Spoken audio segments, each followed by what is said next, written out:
right, guys, we're going to talk about the barbell floor press today. I already have this set up perfectly for my height and for my arm length, and I'm going to go over that with you first. So first thing we have to do is set up our J-clips and our barbell appropriate to our arm length and our body.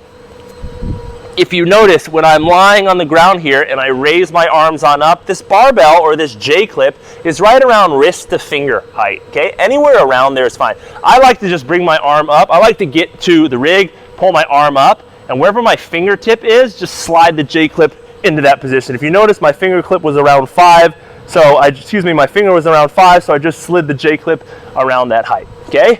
Next thing we want to do, obviously set a barbell on there, and then we want to, first things first, slide the barbell to the edge of the J-clip because we're going to be lifting it off. And remember, always work with a partner here so that you have a partner to spot you and a partner to assist in whatever you need to.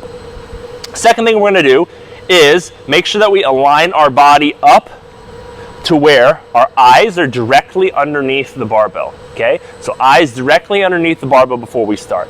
Now, where do our hands go? There's a smooth part of the barbell, then there's a jagged part of the barbell. The jagged part is called the knurling. Where the smooth turns into the jagged, we want to just kind of place the base of our hands. Just think about where you put your hands in a push-up. You don't slide them way out here, and you don't put them way too close. So just lift your arms on up, and wherever that might be. If you are a little bit more broader shoulder, you might want to bring your hands on it out, but we want our hands closer so that it translates to all of our pushing movements, okay? So I'm going to put my hands at the base of the knurling here. From here, what I want to do, which is very important, is I want to lift my chest, then I want to pinch my shoulder blades together, and then lay back down. This is called packing our shoulder. This is going to help us move ideally and optimally in this movement and just make this basically a tricep movement rather than like a whole shoulder girdle movement. So it's important that we keep those shoulders packed.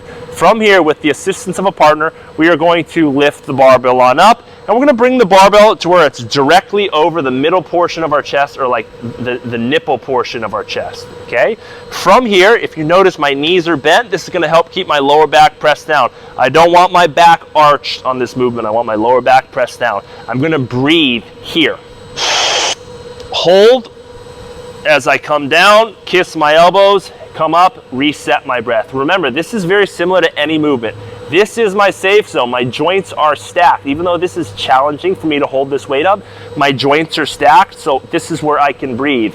I do not want to exhale or breathe here, okay? So I breathe in, I hold that brace and the breath through the whole movement, and I release. I reset each rep. If you notice, I'm thinking about breaking the bar in half and then pulling the bar down to me. And look what this bottom position looks like. Basically a push-up, okay? Floor press is not much different than a push-up. It's just stopping right here where our elbows touch the ground to make this more of a tricep movement than anything, okay? So one more time, breath, brace, break the bar in half, pull the bar down. I gently kiss the elbows, and then I extend with authority, okay? When I'm done with my set, up against the plastic skids of the J-clip, that gives us the security to know that we can lower it both together. Just make sure you're working with a partner to help aid in successful floor presses, but that is how you set yourself up for some successful barbell floor presses.